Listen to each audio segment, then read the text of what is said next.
Do you feel it, don't you? The tension in your chest that appears out of nowhere, the racing mind, as if it's trying to escape from something you can't even name, the constant fear that something will go wrong, even when everything is fine. And worse, no one around you really understands what's going on inside you. You smile, say that everything is okay, but inside, it's as if you're screaming, and no one hears. Now stop for a second. What if I told you that this anxiety that consumes you every day is not the real problem? What if it's just a symptom of something much deeper trying to emerge from your psyche? Carl Jung, one of the greatest thinkers in depth psychology, believed that anxiety was not a failure, a dysfunction, or a simple chemical issue. For him, anxiety was a call from the soul, a sign that parts of you have been neglected, suffocated, or denied for so long, that they are now trying to resurface with full force. Have you ever wondered why you feel so much anxiety for no apparent reason? Have you ever asked yourself why, even when trying to control your thoughts? Meditate, breathe deeply, or follow shallow advice like, think positive. The feeling remains, like an invisible presence chasing you. Perhaps it's because you're trying to kill the messenger without listening to the message. Jung said that neurosis is always a substitute for legitimate suffering. In other words, anxiety arises when you flee from something that needs to be faced. An old pain, an uncomfortable truth, a part of you that you locked in the basement of your mind, thinking you would never have to confront it again. But the psyche has a different plan, and anxiety is the alarm. This video is not a shallow self-help manual. I'm not here to tell you that everything will be okay, because it might not be if you keep ignoring what your soul is trying to say. This video is a mirror, and if you have the courage to look into it until the end, you might find something that no one has ever shown you, the true meaning of your anxiety, and how it can transform from enemy to guide. So, the choice is yours. Will you continue to run away, or will you look into the eyes of what haunts you? The anxiety you feel is not random. It didn't come out of nowhere, and definitely it is not just a chemical imbalance as you have been conditioned to believe. For Jung, psychological symptoms are symbolic expressions of something happening deep within the psyche. And anxiety, in particular, is a sign that you are at war with yourself. But it is not a conscious war. It is an underground, archetypal conflict between the forces that shape who you are and who you pretend to be. Jung believed that within every human being, there are universal archetypes, primordial images that inhabit the collective unconscious. They are not just mythological figures or beautiful symbols. They are living forces that shape your thoughts, emotions, decisions, and deepest fears. When these archetypes come into conflict, you feel it. When you deny one of them, when you reject the shadow, the self, or the call of the inner hero, your psyche does not remain silent. It screams. And the most common form of that scream is anxiety. Anxiety is not caused by overthinking. It is caused by disconnection.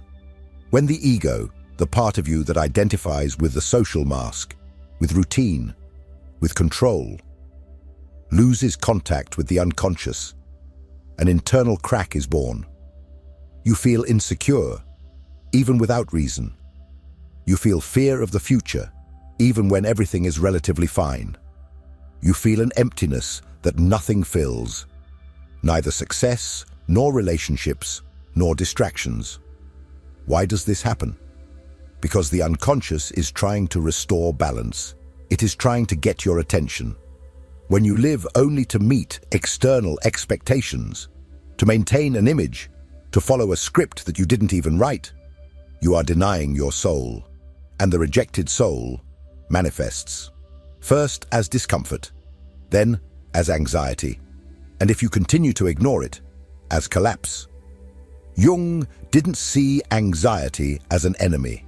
He saw it as a symbolic messenger, bearer of a call for individuation, the process of becoming what you truly are. But for that, it is necessary to recognize that anxiety carries a message, a metaphor, a symbol. Something within you is dying so that another part can be born. But the ego fears this transformation and fights against it. This is the true battlefield. Do you feel like you are losing control? Perhaps it's because you never truly had control, only the illusion of it. What anxiety is trying to show you is that there is an abyss between who you are and who you are being. And as long as that abyss is not faced, the emptiness will only grow. But what exactly is in that abyss? What is being denied, repressed, forgotten? In the next section, we will go even deeper to the darkest point of your psyche, to understand the relationship between anxiety and the shadow. And perhaps by facing it, you will understand why your anxiety never wanted to destroy you, but rather to awaken you. If this content is making sense to you, click the subscribe button and subscribe to the channel. Thank you for your support. You were educated to be acceptable. From an early age, you were taught that certain emotions were ugly, that certain thoughts were shameful, that certain impulses needed to be suppressed. You learned to smile when you wanted to scream, to be kind when you felt anger, to pretend to be secure when you were falling apart.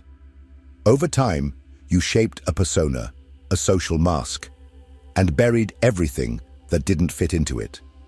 But here's the truth. No one told you. Everything you buried is still alive. Jung called this forgotten side of you the shadow. The shadow is everything you don't want to be, but are.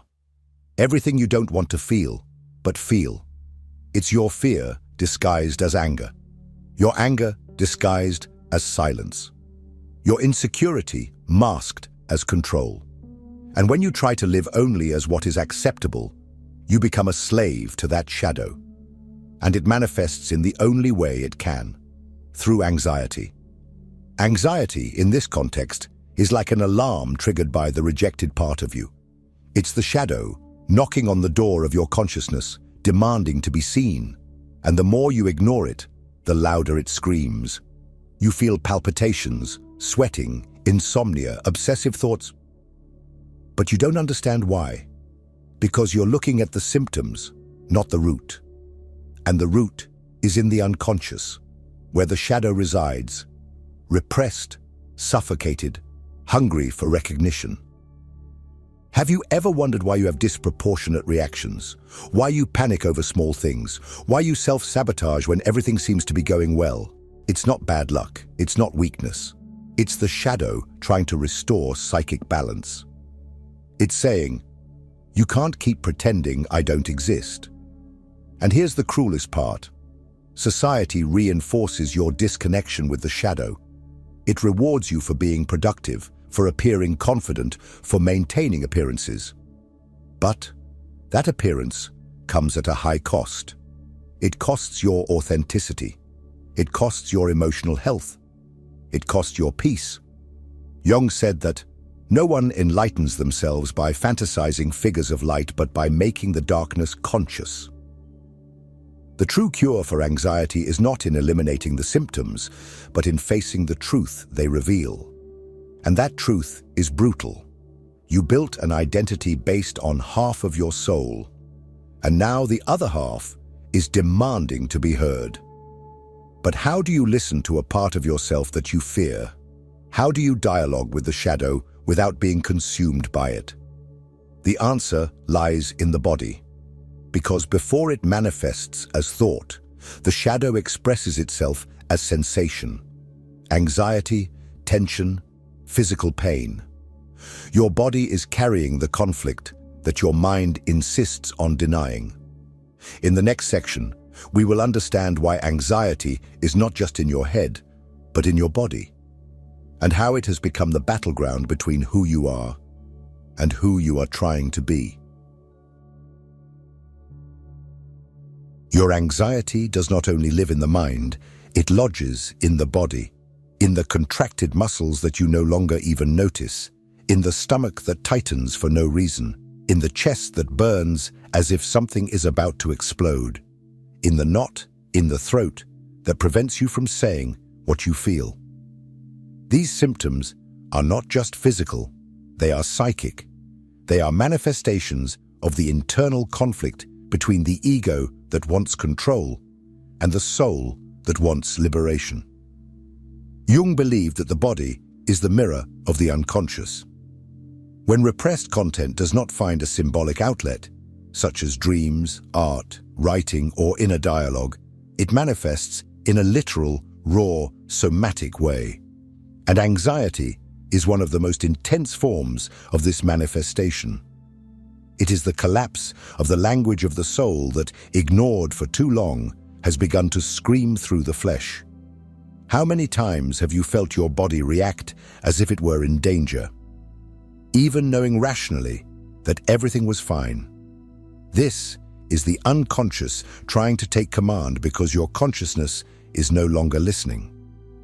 The nervous system goes into a state of maximum alert, as if a predator was stalking you. But the predator is not outside. It is inside. It is the repressed content of your psyche that has become so unbearable that it now expresses itself in the form of physical urgency. That is why superficial techniques rarely work. Deep breathing, taking a cold shower, trying to think positive may bring momentary relief. But it does not solve the problem, because it is not the body that is broken. It is the connection between body and soul that has been severed. Anxiety is the body trying to compensate for a soul that has been silenced. Jung understood that the body is symbolic. It is the stage where the deepest dramas of the psyche are played out. An anxious body is a body that carries secrets, emotions that have never been expressed, traumas that have never been named, needs that have never been heard. And each symptom is a desperate attempt by the unconscious to bring to light what needs to be integrated. You live exhausted not only because your routine is heavy, but because your soul is waging a subterranean war. And this war has a price: chronic tension, insomnia, diffuse pain, a constant sense of threat. Your body is pleading for reconnection, for listening, for truth. But how do you transform this body into an ally, instead of seeing it as an enemy?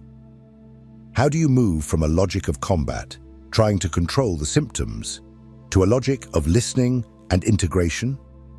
In the next section, we will explore the true antidote to this anguish, the journey of individuation, a profound path proposed by Jung, where anxiety ceases to be a burden and becomes a compass. You are not here to survive. You are here to become who you really are.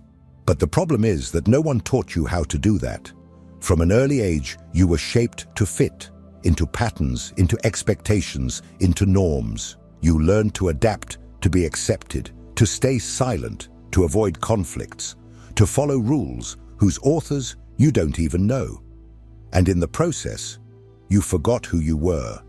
You lost your center. And it is exactly there that anxiety is born, in the space between your authentic self and the self manufactured to please. Carl Jung called the path back to oneself the journey of individuation. And don't be mistaken, this has nothing to do with selfishness or superficial self-assertion. Individuation is a deep, sometimes brutal process of reconnecting with everything you have rejected in yourself. It is the rescue of your wholeness. And it is this rescue that begins to dissolve anxiety, not as a symptom to be fought, but as an alert that has finally been heard.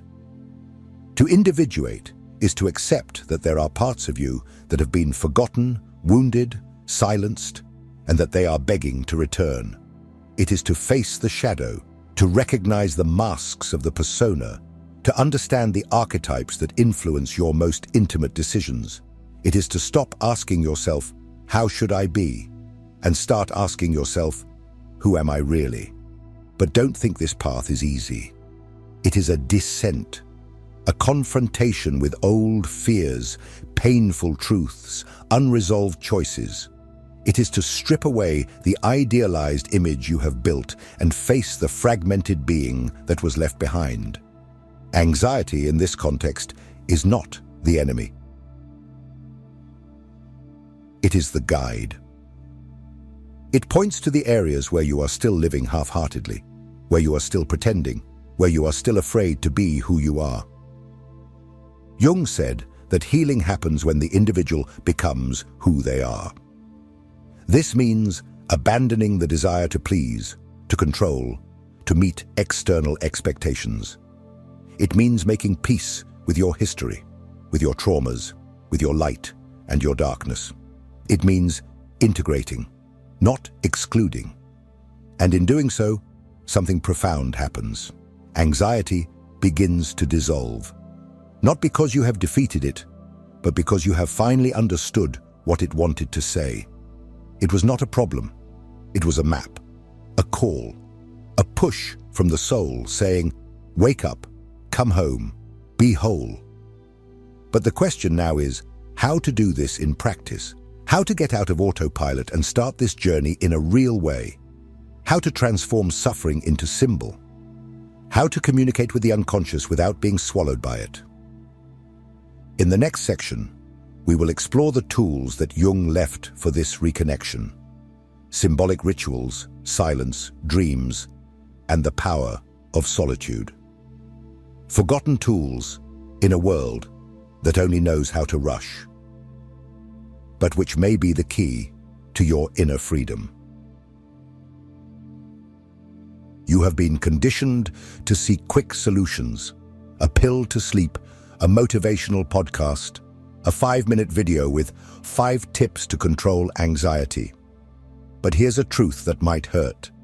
There is no instant cure for suffering that took years to form. What exists is a process. And this process begins when you quiet down, listen to yourself, and accept to dive into the invisible. Jung did not see the human being as a machine that needs fixing, but as a fragmented soul that needs integration. And for that, 3 practices are indispensable: silence, symbolism, and solitude. In the noisy world we live in, silence has become a luxury. But for Jung, silence was the beginning of dialogue with the unconscious. While you distract yourself with external noises, notifications, obligations, others' opinions, the most important voice of all remains muffled: yours. Silence is not empty. It is a portal.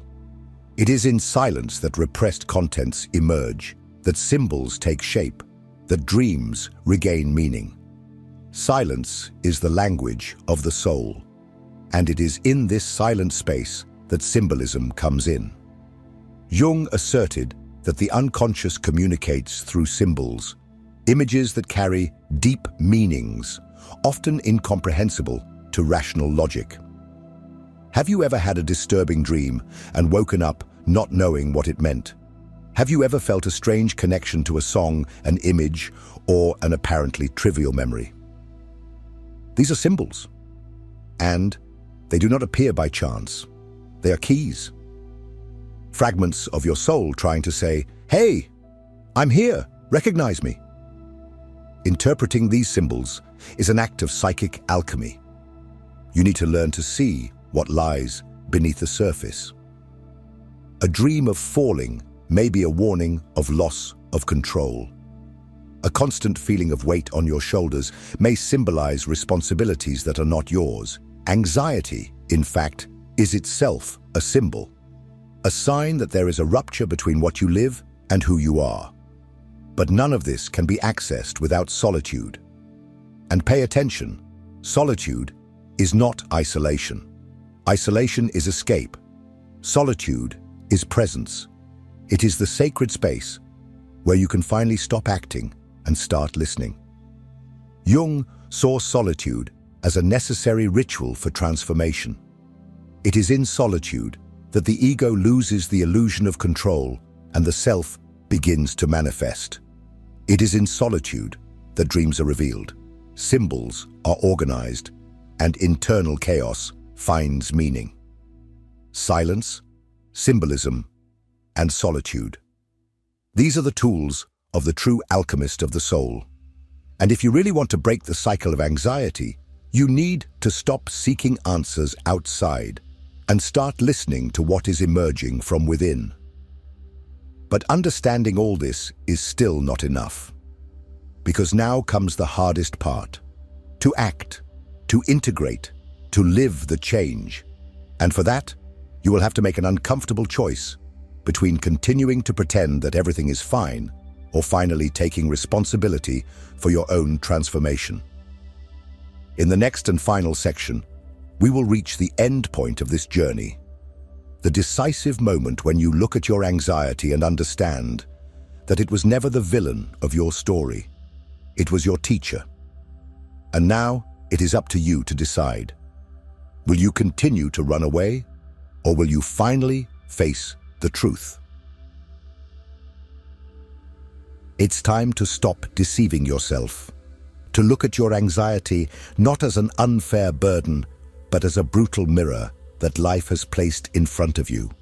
Everything you have felt up to this point, the tightness in your chest, the silent anguish, the feeling of about to crumble, were not failures. They were signs, internal screams begging for reconnection, for wholeness, for truth. You have spent your life trying to fit in, trying to be enough, trying to look good. But anxiety doesn't want you to look good. It wants you to be. It didn't arise to destroy you. It emerged because something inside you was already broken and needed to be rebuilt. And that process hurts. It hurts because it requires detachment. It demands the renunciation of masks, of roles, of old versions of yourself that you carried just to survive. But you didn't come here to survive. You came to live deeply, to become what you always were, before the world shaped you with fear and conditioning. And that's exactly why Jung said, what you resist persists. What you accept transforms. Anxiety is persistent because you are still resisting. Resisting your truth, your shadow, your legitimate pain. But the turning point is this. When you choose to accept the call of your soul instead of continuing to flee from discomfort. Now, the choice is before you. You can continue seeking distractions, fleeing from yourself, numbing yourself with temporary solutions. Or you can, for the first time, stop, breathe deeply, and begin the real process. Deep, symbolic, transformative. Not because it's easy, but because it's necessary. Because your soul is already tired of living half-heartedly. If this video touched something within you, I want you to write a simple sentence in the comments. I choose to look within. It's not just a sentence, it's a commitment, a pact with yourself. And more than that, share your experience. Your voice can be the mirror that someone needs to awaken. And if you've made it this far, don't stop now. The next video is also part of this journey, and trust me, it's important. Because transformation doesn't happen in a single moment. It happens when you keep going, even when everything in you wants to give up. So click on the next video. The journey is just beginning.